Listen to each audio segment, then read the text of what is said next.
કહેવાય છે કે અડગ મનના માનવીને હિમાલય પણ નડતો નથી। જો તમે મન બનાવી લો તો કોઈ પણ વસ્તુ અશક્ય નથી। આ વાત સાબરકાંઠાની દીકરીએ સાબિત કરી બતાવી છે। સાબરકાંઠાના વડાલી તાલુકાની દિવ્યાંગ યુવતી યુકેમાં ફૂટબોલ રમીને માતા પિતાનું નામ રોશન કરશે। ત્યારે કોણ છે તે યુવતી, આવો જાણીએ।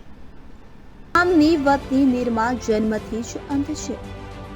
નિરમાનું સિલેક્શન યુકેમાં રમનાર ફૂટબોલ લીગમાં થયું હોવાથી હાલમાં તે પ્રેક્ટિસ અર્થે કેરળ ખાતે ગઈ છે અને ભવિષ્યમાં ફૂટબોલ રમી પોતાના પરિવાર સહિત સમગ્ર સાબરકાંઠા જિલ્લા તથા દેશનું નામ રોશન કરશે।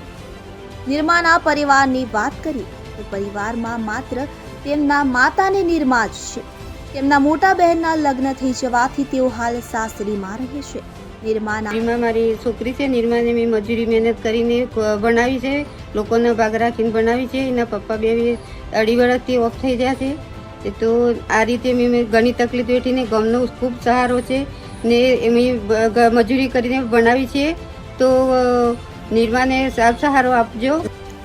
નિરમાની માતા લખુબેને જણાવ્યું કે 2 વર્ષ અગાઉ તેમના પતિનું નિધન થયા બાદ પરિવાર ઉપર આર્થિક રીતે મોટી આફત આવી પડી, પરંતુ છતાં પણ નિરમાને તે પણ અનોખી હોય છે કે જેમાં બંને ટીમમાં 4 ખેલાડીઓ જે અંધ હોય છે અને બંને ટીમના એક ગોલકીપર કે જે આંખે જોઈ શકતા અંગ દીકરી નિરમા ભવિષ્યમાં પણ દેશ માટે રમવાની પૂરી ઝંખ ના રાખે છે અને ભવિષ્યમાં પણ આવી જ રીતે પોતાના પરિવાર સહિત વિસ્તાર માટે ગૌરવરૂપ બને તો નવાઈ નહીં। બ્યુરો રિપોર્ટ, આજ કી બાત ગુજરાતી, સાબરકાંઠા।